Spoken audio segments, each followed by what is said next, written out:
안녕. 명절 잘 보내고 있어요? 어제 저녁에 영상 찍으려다가 너무 졸려서 그냥 잤어요. 근데 또 오늘 하루 보내다가 보면 또 못 만날 수도 있을 것 같아서 그냥 아침에 켰어요. 잘 보내고 있어요? 음, 이런 생각이 들었어요. 늘 진짜 어떤 사람들의 마음이 중요하다고 얘기했잖아요. 그래서 뭐 한 사람 한 사람의 마음은 너무 중요한데 보면 요즘 우리나라도 그렇고 온 세상을 봐도 뭐 기계나 여러 가지 IT 산업이나 그런 것들은 최첨단으로 정말로 많이 발전했잖아요. 그런데 우리의 의식 수준이나 그런 마음들 이런 것들은 저 솔직하니까 그냥 솔직하게 얘기할게요. 정말로 미개한 수준에 그쳐 있다. 이렇게 볼 수가 있는 것 같아요. 너무 무례해요, 사람들이. 거의 식당에 가면 그 어렸을 때부터 그런 문화가 잘 형성이 안 돼서 그러나 막 밥 먹는 내내 1시간 동안 다른 사람 욕만 하고 그렇게 먹는 사람들이 되게 많더라고요. 그래서 저렇게 계속 부정적인 얘기를 하면 자기 뇌가 고장나 있는 상태일 텐데 저래도 되나? 저렇게 살고 싶나? 그런 생각이 들더라고요. 그리고 늘 이야기하지만 자기가 행복한 사람들은 남 그렇게 비난하지 않거든요. 자기 안에 생각해 보세요. 자기 안에 사랑이 너무나 많은데 이렇게 뭐 다른 사람들과 비교하고 다른 사람들을 그렇게 비난하고 욕하고 그러고 싶은 마음이 들겠어요. 그리고 그렇게 살아서 뭐해요? 내가 어떻게 될지 모르는데 뭐 모든 순간이 다 마지막 축제처럼 생각하고 늘 주변 사람들한테 사랑한다고 말하고 고맙다고 말하고 그렇게 뭐 또 누가 힘들면 정말 고생 많았다고 그렇게 위로의 말을 전하고 그렇게 살아도 너무나 아까운 시간들인데 어떻게 소중한 시간과 에너지와 또 그런 돈도 들었잖아요. 우리가 나가서 활동을 하면 나 자신의 에너지를 쓰고 나 자신의 시간을 쓰고 내가 가진 돈을 쓰고 이렇게 그러면서 생활을 하잖아요. 그런데 이 모든 것들을 다 버려버리면서 하루하루를 보내고 있는 사람들이 너무 많다. 그런 생각이 들었어요. 그래서 처음에는 그런 것들을 보면서 짜증이 많이 나기도 하고 그랬는데 진짜 불쌍한 마음이 많이 들었어요. 아, 나는 행복하지 않아. 내 삶이 너무나 불행해서 이렇게 욕이라도 하고 살아가야겠어. 그렇게 느껴졌어요. 그렇잖아요. 제가 마음의 원리에 대해서 얘기했잖아요. 또 다시 한번 예를 들면 무학대사랑 이성계가 만났을 때 이성계가 무학대사 보고 돼지 같다고 했어요. 그러니까 무학대사가 그대는 부처님처럼 보인다고 말했어요. 그래서 저는 어, 대사님을 돼지라고 했는데 왜 저한테 부처님이라고 하냐 그랬더니 부처님 눈에는 부처님이 보이고 돼지의 눈에는 돼지가 보인다라고 말했어요. 이런 일화에서도 자기가 보는 그대로 보이는 거예요, 상대방이. 내 마음에 예쁜 세상, 사랑이 가득한 세상이 있으면 이미 가득 차서 충만하다면 상대도 그렇게 보이는 거예요. 예쁘고 사랑스럽게 보이는 거예요. 그런데 내 마음이 사랑스럽지 못하고 늘 분노로 가득 차 있고 그러니까 그런 감정들을 상대한테 투척시키고 투사하고 싶은 거예요. 정말로 내가 행복하면 그런 말들을 하겠어요? 그렇게 자기 자신을 성찰해 보세요. 내 마음이 어떠한가? 내 기분이 어떠한가? 나는 왜 이런 표현들을 쓰고자 하는가? 나는 어떤 말을 하고 상대방에게 어떤 기분을 줄 수 있는 사람인가? 이렇게 늘 자기 자신으로 가져와 보면 알 수가 있을 거예요. 그리고 그렇게 욕하거나 비난한 사람들 표정을 보면 그렇게 예쁘고 곱고 또 품격 있는 얼굴들로 그렇게 갖추고 있지도 않더라고요. 아름다운 표정을 많이 낼 수 있고 그런 사람들을 보면 아, 우아하다, 품격이 있다 그렇게 느껴져요. 그래서 그냥 표면적으로만 그렇게 하는 게 아니라 정말로 마음 안에 행복한 마음들이 있는 거 그게 중요해요. 제가 말씀드렸잖아요. 어린 아이에서부터 어른들까지 누구 하나 사랑스럽지 않은 사람들은 없다. 그런데 그런 자기 스스로의 사랑과 그런 가치들을 제대로 인식하고 파악하면서 그거를 가지고 가는 사람은 많지가 않다. 그렇게 볼 수가 있는 것 같아요. 그리고 뭐 소중한 시간들을 누구 비난하고 그러면서 보내면 시간 너무 아깝지 않아요? 왜 그렇게 살아가요? 나 스스로 아름다운 마음을 품었을 때 정말로 아름다운 얼굴을 하고 마지막까지도 그렇게 가져갈 수 있고 또 다음 생으로도 연결이 돼서 내가 짓는 선업들이 나의 공덕이 돼서 늘 좋은 인연을 만나게 하고 다음 생에도 그렇게 선연들로 이루어지게 하는데 왜 우리는 우리가 알지 못하는 전생으로부터 많은 업들을 지었잖아요. 그래서 무수한 그런 좋지 않은 그런 악연들도 만나게 되고 또 그런 업보들을 겪게 되기도 했는데 그렇다면 지금 이 생에서는 그런 것들을 다 청산하고 좋은 방향으로 가는 게 중요한 것 같은데 왜 또 그런 일들을 그렇게 무지하게 알지 못하고 그런 과오들을 범하면서 살아가고 있을까 그런 생각에 늘 안타까운 마음이 많이 들었어요. 진짜 그런 마음의 원리들을 보기 시작했을 때 밉다 뭐 그런 마음보다는 불쌍하다는 생각이 많이 들었어요. 왜냐면 행복하지 않아서 너무 불행해서 그러는 게 다 보이니까 그렇게 안쓰러운 마음으로 봐지는 것 같아요. 그래서 처음에 저도 뭐 제가 무례하게 하지 않았는데 그런 부분에 대해서는 화가 나기도 했는데 지금은 안쓰럽고 가엾고 그런 마음으로 보는 것 같아요. 그래서 그냥 제가 가진 마음이랑 그런 기분을 떨어뜨리지 않고 갈 수가 있는 것 같아요. 점점 그렇게 그런 방향으로 가고 있는 것 같아요. 그냥 그리고 그런 것들은 그냥 스쳐 지나가도록 공기 중에 흩어지도록 그렇게 놔두는 게 맞는 것 같더라고요. 제가 얘기했잖아요. 우리가 언어를 가지고 있고 그렇지만 그런 게 정말로 사랑의 마음이나 좋은 가치들을 담지 않았을 때 그거를 우리들의 언어, 아름다운 언어라고 말할 수가 있는가? 그냥 돌고래가 내는 돌고래 소리, 까마귀가 내는 까마귀의 음성 언어 그런 것들에 불과하진 않을까 그런 생각이 들었거든요. 생각해 보세요. 나는 정말 깍깍 이렇게 까마귀 울음소리를 내고 돌고래의 신호를 보내는 돌고래 소리에 만족하는 그런 사람들인가 그렇게 스스로 비춰보세요. 한 사람 한 사람이 다 각자 개성을 가졌고 예쁜 모습들을 지녔는데 누구랑 비교를 왜 해요? 비교할 이유가 하나도 없어요. 그리고 다른 사람이 좀 예쁘면 어때요? 너무 예쁘다. 이렇게 말해주면 되지 않아요? 그리고 예쁜 옷 입으면, 우와, 예쁘다. 이렇게 칭찬해주면 되는 거잖아요. 그게 그렇게 어려워요? 저는 너무 쉬운데? 누가 예쁜 거 하고 있으면, 너무 예뻐요. 그렇게 얘기해 주는데, 그럼 펜던트 예뻐요.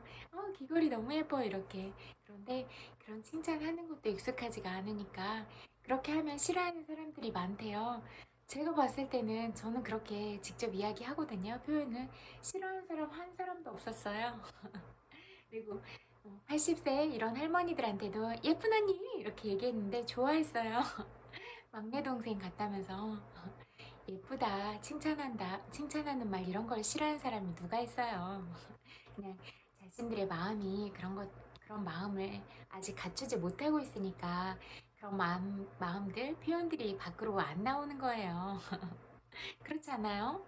이미 충만하면 안에서 채워진 마음들이 일부러 그렇게 하려고 하지 않아도 자연스럽게 차고 흘러 넘치는 게 그게 진리 아니에요? 저는 그렇게 생각해요. 그래서 어떤 경우에도 보면 자기가 가진 본연의 모습들이 다 나와요. 짧은 찰나, 위험에 처한 순간이나 그런 것들을 보면 다 알잖아요. 그리고 진짜 의리는 언제 찾아볼 수 있어요? 그 사람이 어려운 일을 겪었을 때 진심으로 나서서 해결해 주려고 하고 그런 게 의리잖아요. 근데 의리도 없고 그런 사람들 너무 많더라고요. 뭐, 자기한테 도움이 되거나 자기가 힘들 때는 그런 감정 에너지 다 쏟아내고 정작 다른 사람이 힘들 때는 들어주지도 않고 그렇게 자기 본위로 살아가는 사람들도 너무 많더라고요. 그런데 우리가 내가 소중하듯이 다른 사람도 너무나 소중한 거 아니에요? 그래서 이타적인 마음을 갖고 내가 정말로 이 세상에 단 하나밖에 없는 귀한 사람이듯이 다른 사람도 그렇게 귀한 사람들이다. 이런 마음으로 살아가야 되는 거 아니에요? 정말로 그렇게 한 사람 한 사람을 아름답게 보고 소중하게 보세요. 다른 사람도 누군가의 너무나 소중한 가족인데 왜 함부로 대하세요? 이렇게 함부로 대하면 자기 가족들은 밖에 나가서 대우받을 수 있을 것 같으세요? 아니에요. 내가 이렇게 하면 내 가족이 밖에 나가서 대우를 받지 못한다. 이런 마음으로 대하고 또 막상 가족들한테도 존중하는 마음으로 대하세요. 가족인데 왜 함부로 대하세요? 가깝다고 함부로 대해야 되는 건 절대 아니에요. 자기의 감정이나 그런 것들이 해결이 되지 않았는데 왜 가족한테 그런 것들을 함부로 하세요? 그런 거는 자기 가족한테 그렇게 감정들을 그냥 투사하는 거예요. 가족이 그렇게 자기 분풀이 대상이나 그런 건 아니잖아요. 가깝다고 또 지인이라고 해서 그런 마음들과 그런 것들을 고스란히 받아야 되나? 아니에요. 내 마음은 내가 다스려야 되는 거예요. 힘들 때는 같이 고민하고 상의하고 그럴 수도 있지만, 그리고 또 그렇게 상의하고 고민을 요청했을 때는 진심으로 들어주는 거예요. 정말로 귀를 100% 열고 정말로 경청하는 거예요. 그래서 자기의 생각을 덧입히지 않고 정말로 그 사람 말을 액면 그대로 듣는 거예요. 그런데 대부분 잘 듣지 않아요. 그냥 자기 생각에 가득 차 있어서 그냥 자기 생각으로만 얘기하고 또 자기가 보면 거의 그랬어요. 이렇게 친구가 힘들어서 상담을 해주거나 고민을 들어줘도 결국 자기가 그렇게 못하고 있다 할 때는 그렇게 비난하는 걸로 부정적인 것들로 다 끌고 가져가 버리더라고요. 그래서 뭐 보람이 느껴지지도 않더라고요. 왜냐하면 그래도 내가 내 정성과 에너지를 다 쏟았잖아요. 이렇게 듣는다는 게 엄청난 에너지를 필요하거든요. 그 사람한테 집중해서 다 들어야 되고 또 그런 그래서 이런 뇌 활동이나 아니면 감정적인 부분도 다 쏟아서 들어야 되는 거예요. 그러면은 내 에너지를 100을 다 쏟아서 들었는데 그렇게 늘 좋지 않은 방향으로 간다. 늘 그런 결과들을 이끌어낸다 하면 안 들어주고 싶잖아요, 사람이. 왜냐면 사람들의 그런 패턴이 있어요. 그러면 이 사람을 만날 때는 맨날 다른 사람 욕을 하거나 아니면 다른 사람 예를 들어서 그렇게 욕을 하거나 그래도 다 알아차리잖아요. 특히 본인 욕을 할 때는 더 그렇잖아요. 저는 되게 분석적인 사람이라 더 분석을 하고 그러는데 그러면은 의미가 정말로 없는 것 같더라고요. 그런데 그렇게 해서 뭐해요? 그리고 자기 말을 들어주는 사람한테 그렇게 하면 어떡해요? 그러면 그런 사람이 진짜 친구가 남을까요? 진짜 친구가 없어서 외로워지는 거예요. 물론 저는 그냥 주변에 사람이 많이 오거나 그래도 특별히 제가 곁에 사람을 두지는 않아요. 왜냐면 저는 저 혼자도 너무 행복하거든요. 네, 제가 좋아하는 것들 찾아서 하고 또 더 좋은 방향들을 얘기할 수 있는 사람, 긍정적인 사람, 이런 사람이 아니면 곁에 잘 안 둬요. 그리고 오랫동안 같이 갈 사람, 그런데 거의 별로 없더라고요. 왜냐하면 다른 가정을 이루고 사회생활을 하고 그러다 보면 그냥 어릴 때 친구고 그러지 그냥 이미 세상이 많이 물들어서 정말로 어릴 때 순수한 감정을 가지고 진짜 솔직하고 이런 사람은 거의 없었어요. 그래서 음, 어렸을 때 그런 환상이나 그런 걸 가지고 사람을 판단하는 건 아니겠다 그런 생각이 들었어요. 저는 친구를 찾는다고 하면 진짜 친구가 필요한 거거든요. 마음과 마음을 나눌 수 있는 내가 진짜 믿고 제 생애 마감의 끝까지 같이 갈 수 있는 친구. 이런 친구는 정말로 솔직해야 되잖아요. 그런데 대부분 솔직하지 못했어요.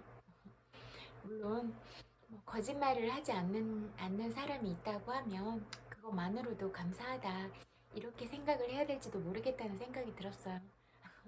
저는 진짜 가식 없거든요. 진짜. 그래서 제가 뭐 화나면 욕하고 그러잖아요. 진짜 보이는 게 다예요. 그리고 또 이런 생각이 들었어요. 음, 정말로 우리가 어떤 경우에도 우리가 돌보고 있어야 되는 어린 아이들의 신체적인 학대, 언어적인 학대, 그런 모든 학대들을 포함한 정서적인 학대가 이루어져서는 절대로 안 된다. 이런 생각이 많이 들었어요. 그리고 그럼 요즘에는 진짜 우리나라도 성적인 부분으로 많이 문란해진 것 같은데요. 그러면 이런 부분에 대해서는 실질적으로 교육이 이루어져야 되는 거예요. 그래서 어렸을 때부터, 3살부터 나 자신을 지키고 보호하고 또 서로 사랑을 하더라도 안전하게 콘돔을 쓰거나 아니면 그런 원치 않는 임신을 해서 몸을 상하게 하는 그런 경우가 일어나지 않도록 그렇게 조심해주는 게 정말로 중요해요. 그리고 개인적인 정보 있잖아요. 진짜 뭐 의료 기록이나 어떤 활동에 대한 영상들이나 그런 것들이 유출되면 그런 유출되는 판로를 정확하게 조사하는 게 맞는 것 같고 일부러 그렇게 유출을 시켰다면 어떤 목적을 향한 그런 범죄 행위라고 생각이 되거든요. 그런 건 말도 안 되는 행위예요. 그러니까 그런 행동들을 하고 있다면 나는 범죄자다. 이렇게 생각하시면 될 것 같아요. 그리고 범죄자는 어때요?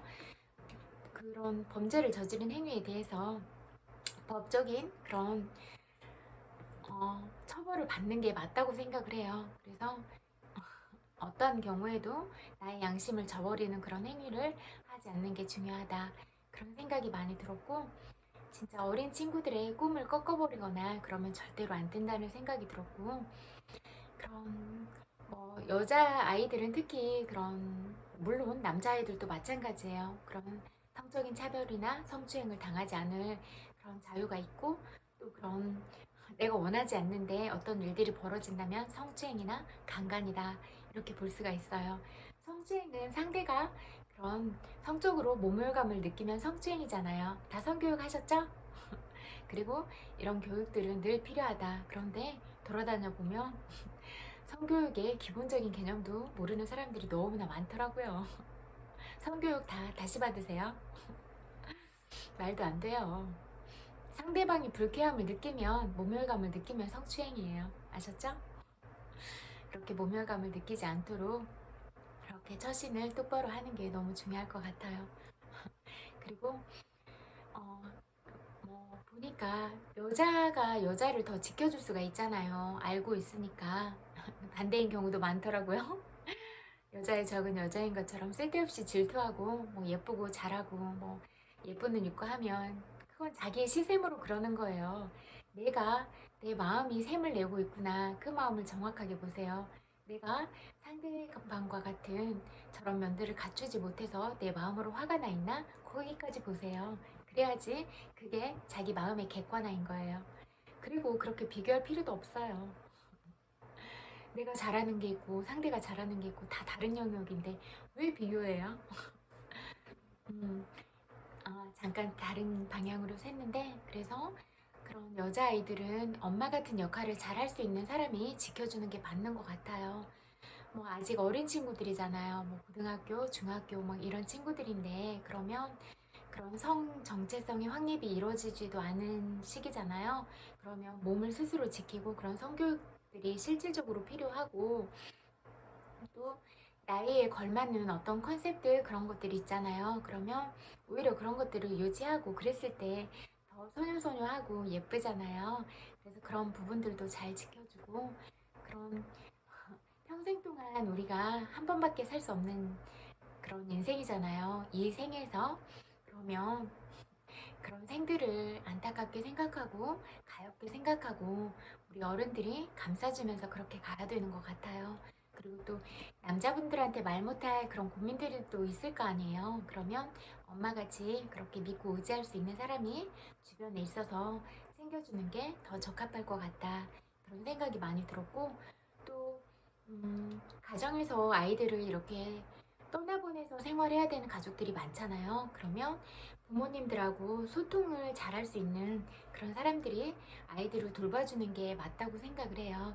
그래야 우리 아이가 잘 지내는지 너무 궁금한데, 그런 애기들도 이렇게 부모님들이 허심탄회하게 물어볼 수도 있고, 같이 못 보낸 그런 마음들이 얼마나 가슴 아프겠어요. 내 아이가 자라는 모습을 볼 수 없다는 건 너무 슬플 것 같아요. 왜냐면 예쁜 모습들이잖아요. 커나가는 과정들이. 그런데 그런 모습들을 못 보고 떠나보내면 다 내 인생에서 놓쳐버리는 시기잖아요. 그러면 그런 것도 너무 안타깝잖아요. 그러니까 아무튼 서로서로 그렇게 협력을 해서 도와주는 부분들이 중요할 것 같고, 또 가장 소통이 중요해요. 그래서 아이들과 잘 교류하면서 감정적으로 교류를 하고, 또 그런 정말로 친구처럼 소통할 수 있는 그런 사람들이 필요한 거예요. 그래서 아이들이 마음을 닫지 않고 늘 살아있는 마음을 내서, 아, 나는 이렇게 사랑을 많이 받고 있어. 내가 존중받고 보호받는구나. 이런 마음이 들 수 있도록 그렇게 늘 사랑을 줄 수 있는 게 정말로 중요하다. 그런 생각이 많이 들었어요. 그리고 늘 가슴 아픈 생각이 많이 드는데, 자살하고 싶어 하고 우울한 사람들 너무 많았어요. 그러면 이거는 국민들의 일이잖아요. 그래서 제가 얘기했듯이 뭐 보건복지부 장관, 문화부 장관, 여러 질병관리본부 이렇게 대표하는 분들, 또 대통령 이런 분들은, 그 외에 정치부들도요. 국민들의 건강과 진짜 정신적인 건강, 신체적인 건강 이런 부분에 심혈을 기울일 필요가 있다.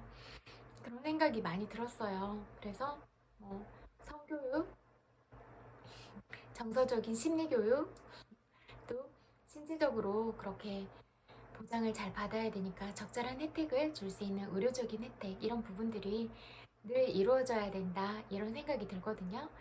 뭐 진짜 그런 상담이나 이런 것도 한 6개월에 한 번은 이루어져야 될 것 같아요. 그래서 뭐 상담한 것들은 정말로 보장이 잘 돼야 되고, 그렇게 상담의 기본은 내담자의 그런 정보를 잘 지켜준다. 그런 게 기본 원칙인 거는 아시잖아요. 그래서 그런 부분들은 요즘은 개인 정보도 너무 많이 유출이 되고, 뭐 어디를 가도 CCTV가 너무 많고, 그래서 그런 개인들의 그런 것들이 보장이 잘 된다고 보기는 어렵지만, 그래도 또 어떻게 보면 어떤 뭐 범죄나 그런 일들이 일어났을 때는 그런 기록들을 찾아서 또 개인의 그런 이동 경로나 이런 것들도 다 알아볼 수가 있으니까, 또 그렇게 큰 범죄에는 노출이 안 되는 그런 장점인 면도 있는 것 같아요. 뭐 카드 찍으면 그 사람이 어떻게 활동했는지도 다 나오고, 뭐 편의점만 가도 CCTV 다 있고 그렇잖아요. 뭐 지하철 가도 CCTV 다 있고 동네에 가도 CCTV가 다 있잖아요. 그래서 어떠한 역할들도 뭐 다른 아동들을 학대하거나 뭐 폭력을 행사하거나 그런 부분도 어디에서 그렇게 촬영이 되고 있을지 우리는 모른다. 그런 부분까지도 염두에 두세요. 그래서 모든 것들로부터 그렇게 자유로울 수는 없으니까, 특히 합의된 결과들을 내는 게 너무 중요한 것 같아요. 일방적인 사랑은 사랑이 아니잖아요. 서로 교감인 거예요. 내가 좋다고 했을 때 상대도 나랑 같은 마음인가, 그런 게 중요한 것 같아요. 그래서 같은 마음으로 보는 것, 같은 방향으로 가는 것, 이런 게 중요한 것 같아요. 그리고 우리는 어떠한 경우에도 늘 솔직하고 가식 없이 만나야 된다. 늘 어린아이처럼 그렇게 순수한 마음으로 만날 수 있어야 된다. 그런 부분들을 늘 이야기하고 싶어요. 그래야 만나는 관계 속에서 신뢰가 쌓이죠. 신뢰가 한번 무너지면 다시는 회복하기가 어려워요. 제가 이런 부분은 너무나 중요해서 늘 이야기하는데 다들 모르더라고요. 그냥 피상적으로는 알아. 그런데 실행은 안 해요. 정말로 그랬어요. 그래서 언행이 일치가 돼야 되는 것 같아요. 내가 하는 말과 행동의 일치. 그래야 정말로 내가 그 부분들을 잘 실행하는 거예요. 우리가 좋은 글을 읽고 그래도 그걸 다 날려버리고 실천하지 않으면 그게 나의 진짜 지식이 돼요? 아니잖아요. 그래서 배운 것들은 정말로 마음에 새기고 실천까지 옮겨서 그런 것들이 나의 정말로 중요한 지적 재산권이 되기를 바래요. 그리고 여러분들은 정말 무수한 영감을 가지고 있고 여러분들이 정말 어떤 잠재력을 가지고 있는지는 아무도 몰라요. 그래서 늘 여러분들을 좋은 방향으로 이끌어줄 수 있고 여러분의 가능성을 믿어주는 그런 사람들과 같이 가세요.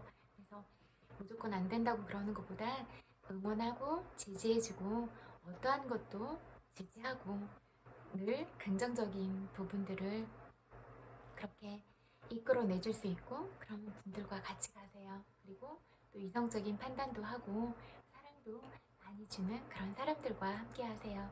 그리고 여러분들이 먼저 그런 사람이 되세요. 내가 그런 사람이 돼야 주변에 좋은 사람이 몰리는 거예요. 내가 마음 그릇도 너무나 작고 그러면 그런 작은 사람들만 몰리게 돼 있어요. 그래서 마음 그릇을 크게 키우세요. 그래서 온 세상을 다 품고 온 우주를 품고 그렇게 모든 사람들을 사랑으로 대하고 늘 그렇게 사랑스럽게 바라보고 제가 늘 이야기하잖아요. 사랑스러운 말, 용기를 주는 말, 감사의 말, 응원하는 말 그렇게 그런 말들로 위로하는 말 그런 말들을 하면서 서로가 서로한테 그렇게 힘이 돼주면 좋을 것 같아요. 그리고 다른 같은 입장에 있거나 아니면 어려움에 처한 사람들 비난하지 마세요. 우리는 품격 있는 사람이잖아요. 마음 안에 사랑을 품고 가요. 정말 많이 사랑해요. 정말로 사랑스럽다고 생각해요. 그러니까 늘 사랑만 얘기하고 그렇게 가요. 그렇잖아요. 다 같이 힘들고 다 같이 아프고 그런데 그렇게 내가 난 상처 때문에 다른 사람 상처 주고 그러면서 또 상대도 상처를 받거나 그러면 가만히 있진 않을 텐데 서로서로 그렇게 무슨 다툼만 있는 그런 지옥의 세상처럼 그렇게 만들고 싶으세요? 그러지 말아요. 늘 사랑한다고 말하고 그러면서 가요. 맛있는 송편도 먹고 맛있는 음식도 먹고 그렇게 보내고 있어요.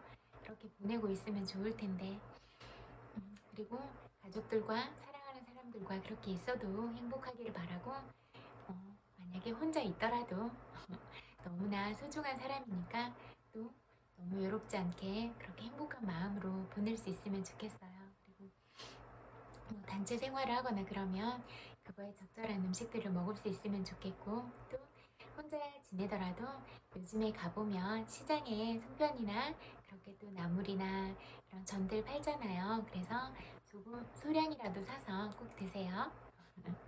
그래서 명절 기분 내시고 그런데 제가 어제 나가서 칼국수 먹으러 갔는데 보통 그냥 요즘은 옛날보다는 그런 명절의 개념도 많이 축소가 됐는지 식당에 사람들이 많았어요. 그리고 또 안양 쪽으로도 잠깐 갔다 왔는데 그 식당에도 사람들이 많더라고요. 그래서 집에서 그렇게 가족들과 다 함께 보내거나 그런 부분들이 점점 줄어들고 있는 것 같더라고요. 그것도 그렇고 이제 또 혼자 사는 그런 가구들이 많아졌잖아요. 그래서 여행을 오히려 이런 때는 여행을 가거나 왜냐면 기간이 길면 시간이 생기잖아요. 그래서 해외여행을 기획해서 가거나 이런 분들도 많은 것 같아요. 근데 그런 게 중요한 것 같아요. 여행을 많이 다녀서 자기의 경험과 견문들을 넓히는 건 좋은 것 같아요. 그래서 친구들과 사랑하는 사람들과 함께 또는 혼자라도 여행을 많이 다니고 그러면 좋을 것 같아요. 그래서 내 삶의 여행자가 돼서 내 삶을 주체적으로 살아가고 내 인생의 주인공은 나니까 늘 주인공처럼 그렇게 그런 마음과 그런 자긍심을 가지고 살아가면 좋겠다 그런 생각이 많이 들었어요. 그리고 진짜 뭐 공정성을 보도하고 그래야 되는 언론이나 그런 기사들은 어, 신속하고 정확하고 그런 정보의 전달이 중요한 것 같아요. 그래서 국민들의 알 권리를 정확하게 전달하는 게 중요한 것 같아요. 그래서 정말로 발로 뛰는 뉴스들이 중요할 것 같고, 국민들의 마음이나 정서를 어지럽히지 않는 게 중요한 것 같아요. 그래서 뭐 코로나 소식이나 뭐 북한 그런 소식들이 많이 들려오던데, 뭐 코로나가 진행이 되고 있으면 어떤 부분에 있어서 어떻게 진행이 되고 있다. 그리고 정부에서는 어떻게 관리를 하고 있으면서 어떤 형태로 그렇게 처방을 하고 있다. 그래서 지금 상태는 어떠하고 그런 뭐 지금 국민들의 상태가 어떠한가 이런 것들을 정확하게 수치로 데이터로 그렇게 접근하는 게 객관성의 확보다 이런 생각이 들더라고요. 그리고 뭐 북한에서 자꾸 그런 뉴스를 뭐 뿌렸다 막 이러는데 어떤 내용을 뿌렸으며 몇 시에 왔고 어떤 지점에서 와서 어디로 떨어졌고 이런 게 정확하게 나와야 된다 이렇게 생각이 되고, 그리고 요즘에 뭐 전쟁 겪은 6.25도 아닌데 왜 자꾸 북한 얘기를 하면서 그렇게 중국 얘기를 하면서 그렇게 우리들의 그런 정신을 흐릴까 이런 생각이 많이 들었어요. 그런 온통 나쁜 뉴스들 그렇게 그런 것들로 몰아가고 그런 것들을 보면서 아, 너무나 제가 아까 말씀드렸잖아요. 발전하는 현대 사회의 뉴스나 정보 전달력이 거기를 따라가지 못하고 있구나. 그런 생각이 많이 들었어요. 그래서 그런 부분에 대해서 정말로 자부심을 갖고 또 양심을 가지고 판단해 보세요. 이게 진실성이 가미된 정확한 뉴스인가 그 부분을 보고 그렇게 해야 된다고 생각을 해요. 그래서 저는 그런 부분도 제가 느끼는 부분에 있어서는 객관적으로 그렇게 얘기를 하려고 해요. 그런 게 중요하잖아요. 실질적으로. 그리고 가장 중요한 건 어떤 논란이 일어났을 때 상대들의 그런 잘잘못을 가려서 비난하기보다는 가장 중점은 어린 아이들한테 일어난 문제이고 이 어린 아이들이 상처받지 않는 것 이게 가장 중요해요. 우리는 어떤 환경에 있더라도 어린아이 약자를 우리가 먼저 가슴으로 품고 안아야 된다 이렇게 생각하거든요. 그러면 울고 있는 사람을 먼저 안아줘야 되는 거예요. 안아서 달래주고 그 다음에 이를 수습을 해야 되는 거예요. 그래서 그렇게 아픈 영혼을 어루만져주고 그 다음에 이 사람들이 안전하게 그렇게 갈 수 있는 방향은 어떤 부분인가 그런 부분을 살펴주는 거예요. 그래서 이 아이들이 진짜로 원하는 건 뭔가 그리고 어떤 어려움에 처해 있는가 그런 것들은 어른들이 정확하게 보는 거예요.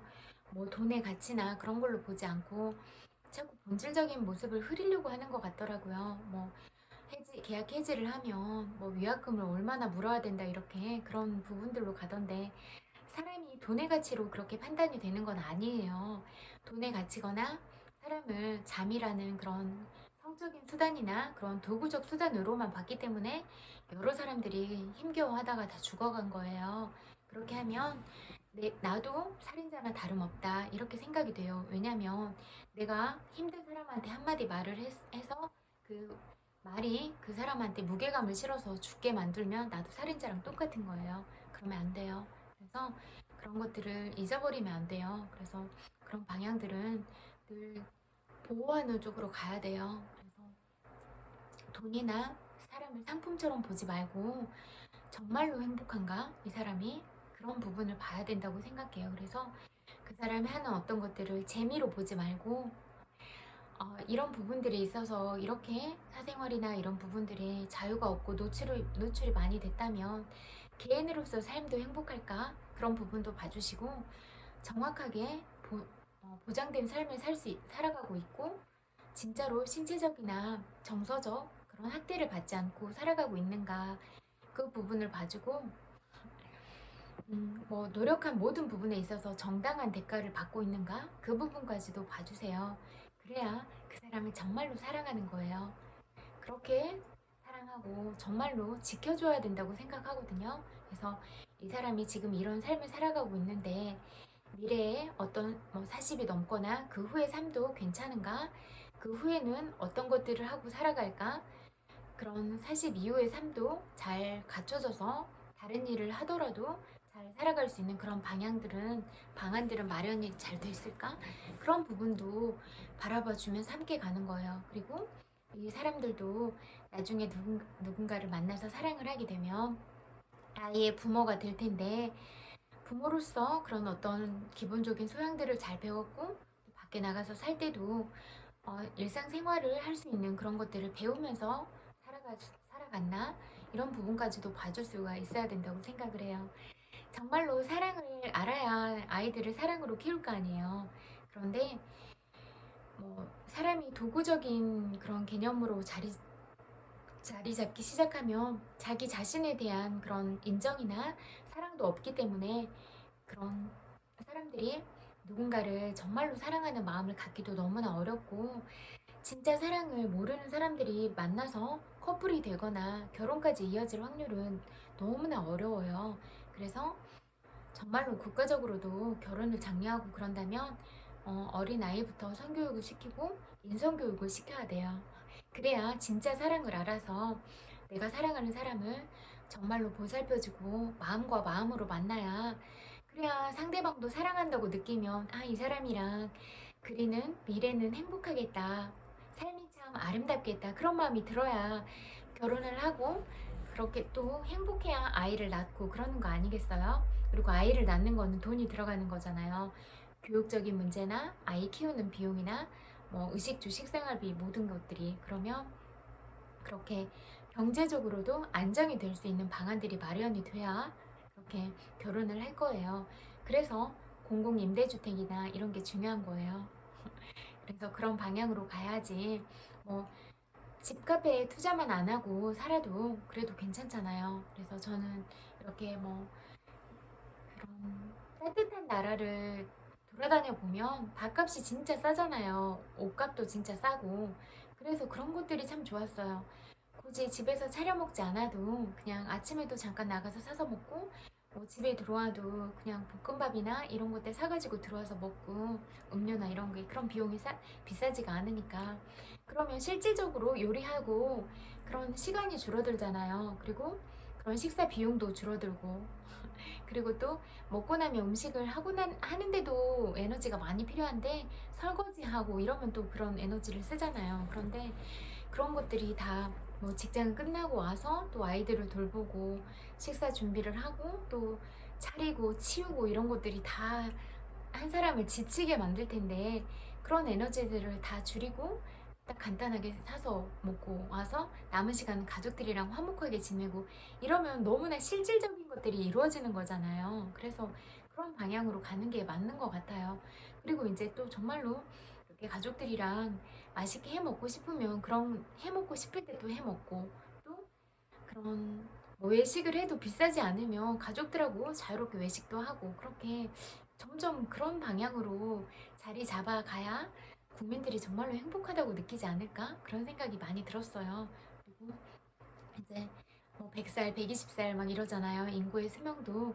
그러면 일을 하지 않았을 때도 복지적인 혜택 그런 것들이 있나? 이런 것들을 잘 살펴봐야 될 것 같아요. 그래서 노인복지관에서 여러 가지들을 배울 수 있는 것들, 주민센터에서 배울 수 있는 여러 가지들, 그런 것들이 잘 제공이 돼서 실질적으로 그런 부분들을 이용할 수 있어야 뇌 활동이 활발해져야 전두엽은 계속 쓸수록 활성화가 되잖아요. 나이가 들어도.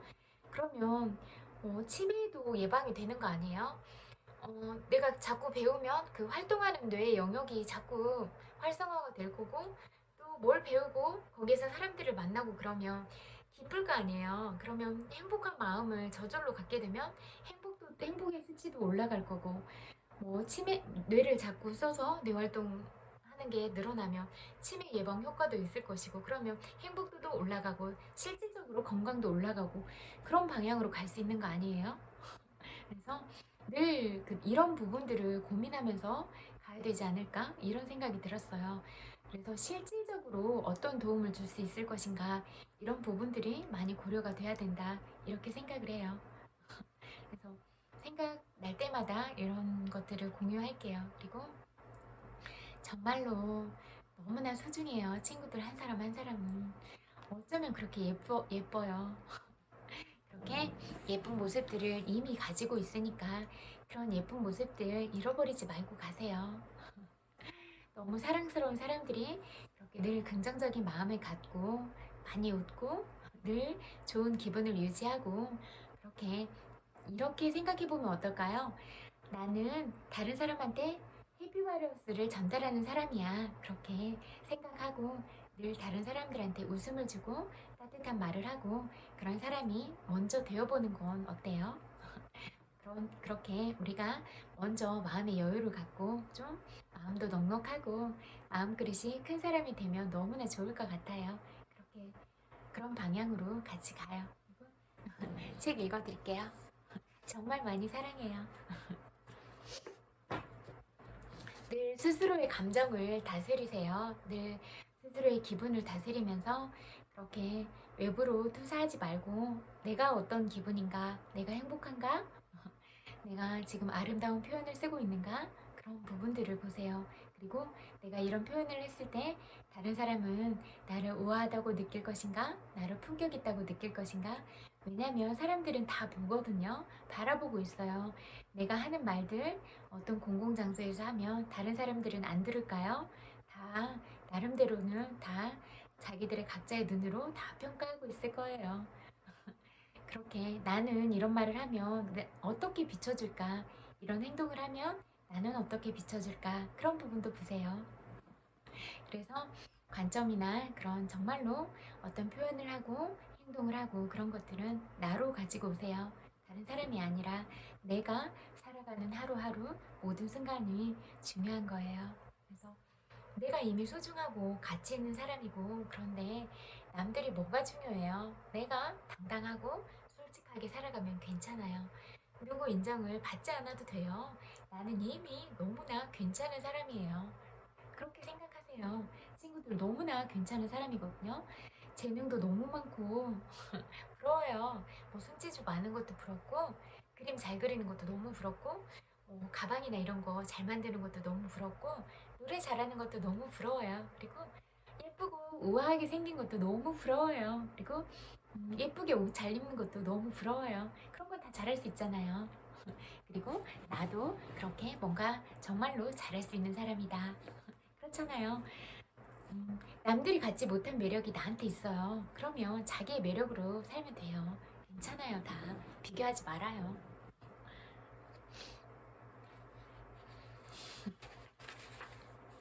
부.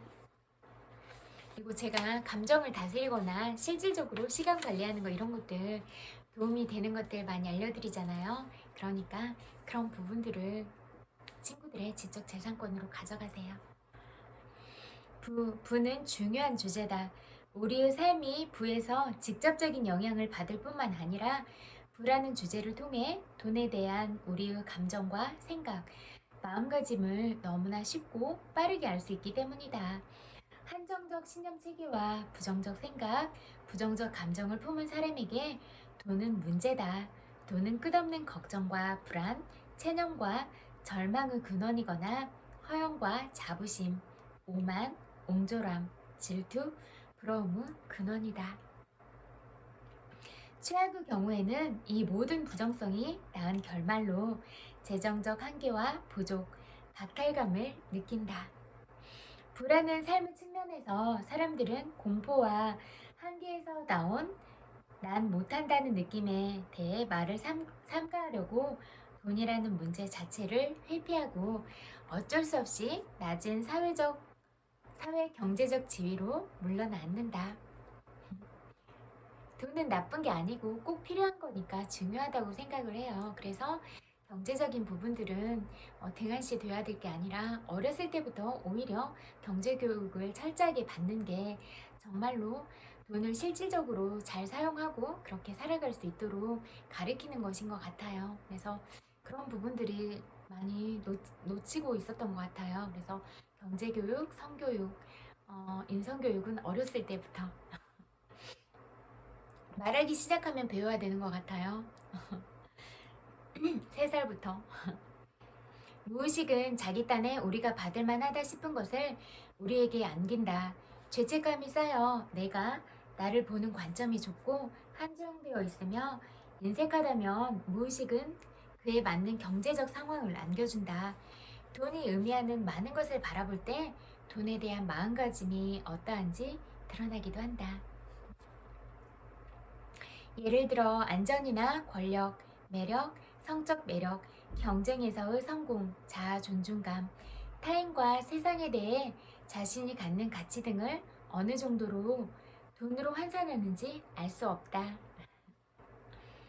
종이와 연필을 가지고 자리에 앉아 돈이라고 제목을 쓰고 그 밑에다 삶의 모든 다양한 갈래에서 돈이 분명히 의미하는 바를 자세히 적어보면 매우 도움이 된다. 그런 다음 각 부분과 관련되는 감정을 적고 각각의 부정적인 감정과 마음가짐을 항복하는 일에 들어간다. 이렇게 하는 과정에서 놀랍게도 돈이 그 자체로는 가장 중요한 사안이 아님을 알게 된다. 돈보다 중요한 것은 그 돈으로 얻고 싶어 하는 감정적 만족이다. 돈에 대한 욕망의 이면에서 자신의 목표 중 하나가 존경받는 소중한 사람이 되는 것임을 발견했다고 하자, 이 발견으로 방금 알게 된 것은 내가 관심 있는 것이 돈 자체가 아니라는 점이다. 그보다는 자아 존중감과 내면적 가치를 느끼는 것에 관심이 있다. 돈은 무언가 다른 것을 성취하기 위한 도구였을 뿐이며 사실 내가 원하는 것은 돈이 아니고 돈이 가져다 줄 것으로 생각한 자아 존중감과 자긍심이라는 점을 깨닫는다. 또한 돈이 가져다 줄 것으로 생각한 목표는 곧바로 성취할 수 있는 것들이라는 점이 분명해진다. 내면의 자존감이 높을수록 타인의 승인은 덜 필요하다. 이러한 자각이 들면 삶의 각 측면에서 돈이 다른 의미를 띈다. 돈은 이제 목표가 아닌 한층 높은 목표를 위한 부차적인 것이 된다. 감정 측면에서 돈이 자신에게 의미하는 바를 의식하지 못하면 우리는 돈의 영향을 받는다. 우리는 돈에 대한 무의식적인 신념과 돈과 관련된 프로그램 일체에 휘둘리고 있다. 수백억 부자가 계속해서 더 많은 돈을 모으려고 하는 것과 같다. 결코 만족스러워 보이지 않는다. 왜 그럴까? 그는 돈이 자신에게 정말로 의미하는 바를 살펴보기 위해 멈춰서 본 적이 전혀 없기 때문이다. 강박적으로 돈을 꽁무니나 기타 부상징을 쫓아다닌다면 이는 내면의 자아 존중감이 너무 작아 그것을 채우기 위한 막대한 금액의 돈이 들어가기 때문이다. 내적으로 자신 없는 면이 너무 광범위해서 아무리 큰 돈을 들여도 극복할 수가 없다. 내면이 작게 느껴질수록 그런 내적 왜소함을 보상하기 위해 더욱 막대한 권력과 돈, 매력을 축적해야 한다고 표현할 수 있다. 항복한 상태에 있을 때 우리는 내적 왜소함과 자신 없음, 낮은 자존감에서 자유롭다. 그때 돈은 우리의 목표를 성취하기 위한 도구가 될 뿐이다. 항상 충분하고 넉넉한 것임을 알기에 내면에 안도감이 있다. 어떤 것이 필요할 때면 언제나 필요한 것을 얻을 것이다. 마무리되고 이루어지고 채워진다는 느낌이 내면에 있기 때문이다. 그럴 때 돈은 불안의 근원이 아닌 기쁨의 근원이 된다. 어떤 수준에서는 돈에 아예 무관심할 수도 있다. 어떤 프로젝트를 끝내기 위해 돈이 필요할 때면 어디선가 마법처럼 돈이 나타나는 것처럼 보인다. 그렇게 돈에 무심해지는 것은 자신의 힘을 얻는 근원과 연결되어 있기 때문이다. 돈에 주었던 힘을 되찾아 그 힘이 자신의 것임을 알면 더 이상 돈에 대해 걱정하거나 돈을 잔뜩 쌓아둘 필요가 없다. 황금 제조법이 있으면 황금 자루를 어깨에 맨 채 그에 따라오는 모든 걱정과 불안을 함께 지고 다닐 필요가 없다.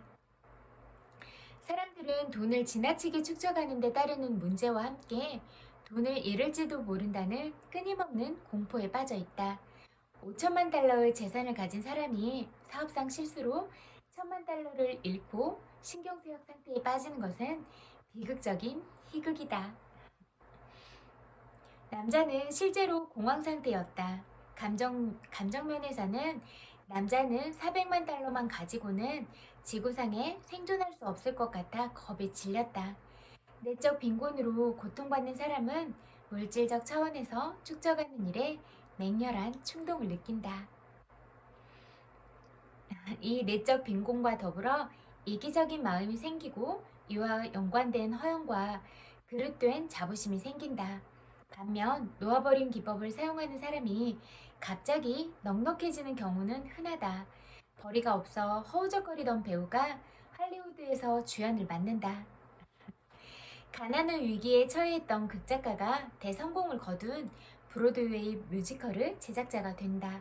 어떤 사람들은 역설적으로 돈에 아주 무심해져서 많은 돈을 처분하고 매우 단순하게 사는 삶을 선택하기도 한다. 그들은 더 이상 돈에 관심이 없다. 그들은 돈에 통달했다.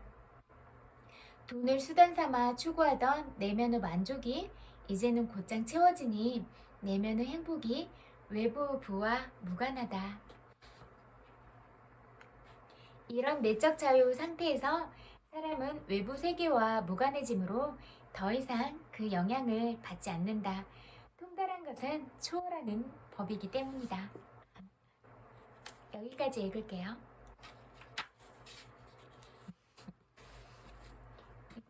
나는 4시간만 일한다. 조금 더 읽을게요.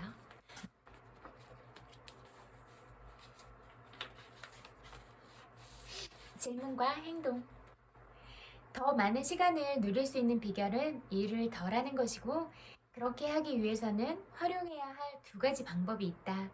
첫째가 짧게 해야 할 목록을 작성하는 것이고, 둘째가 하지 말아야 할 일 목록을 작성하는 것이다.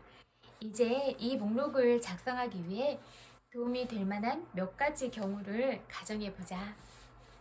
1. 심장 발작으로 당신이 하루 2시간밖에 일할 수 없게 된다면 어떻게 하겠는가?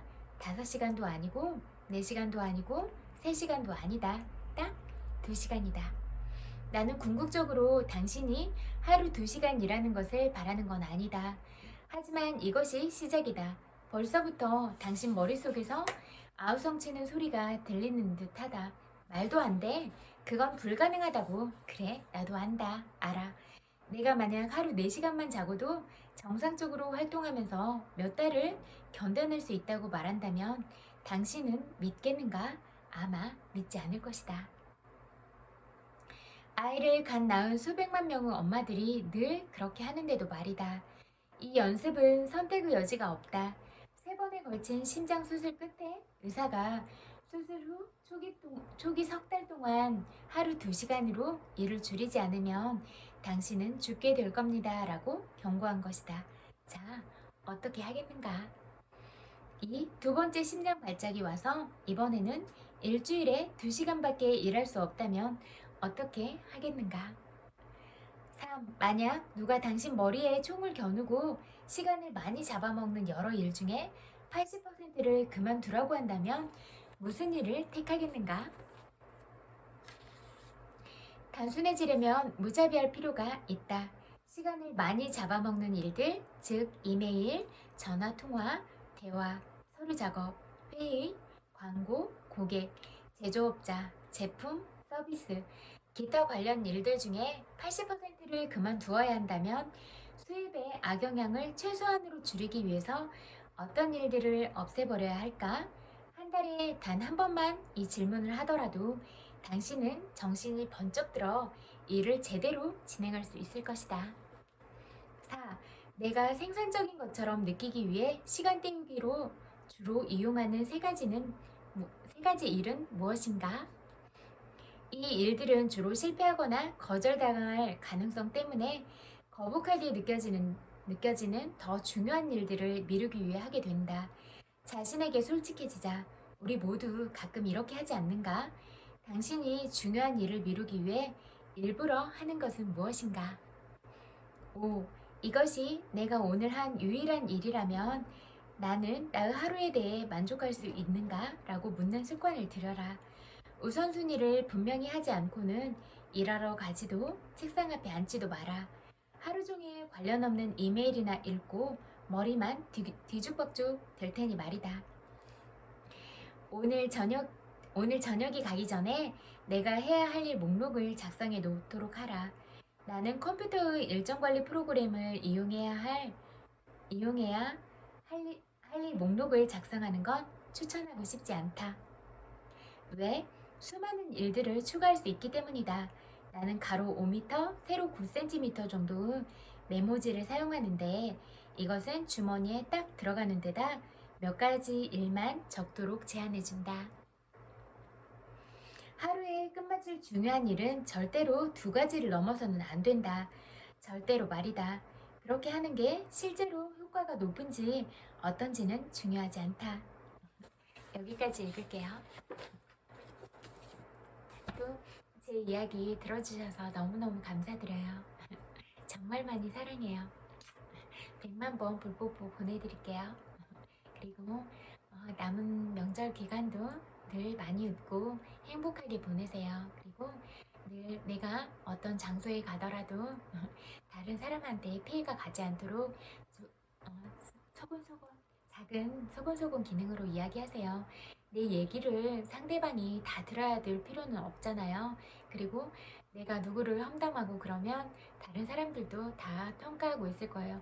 아, 저 사람은 욕만 저렇게 하는구나. 자리에 앉아서 처음부터 끝까지 부정적인 말만 늘어났어. 그런 평가를 다 할 거예요. 다 듣고 있어요.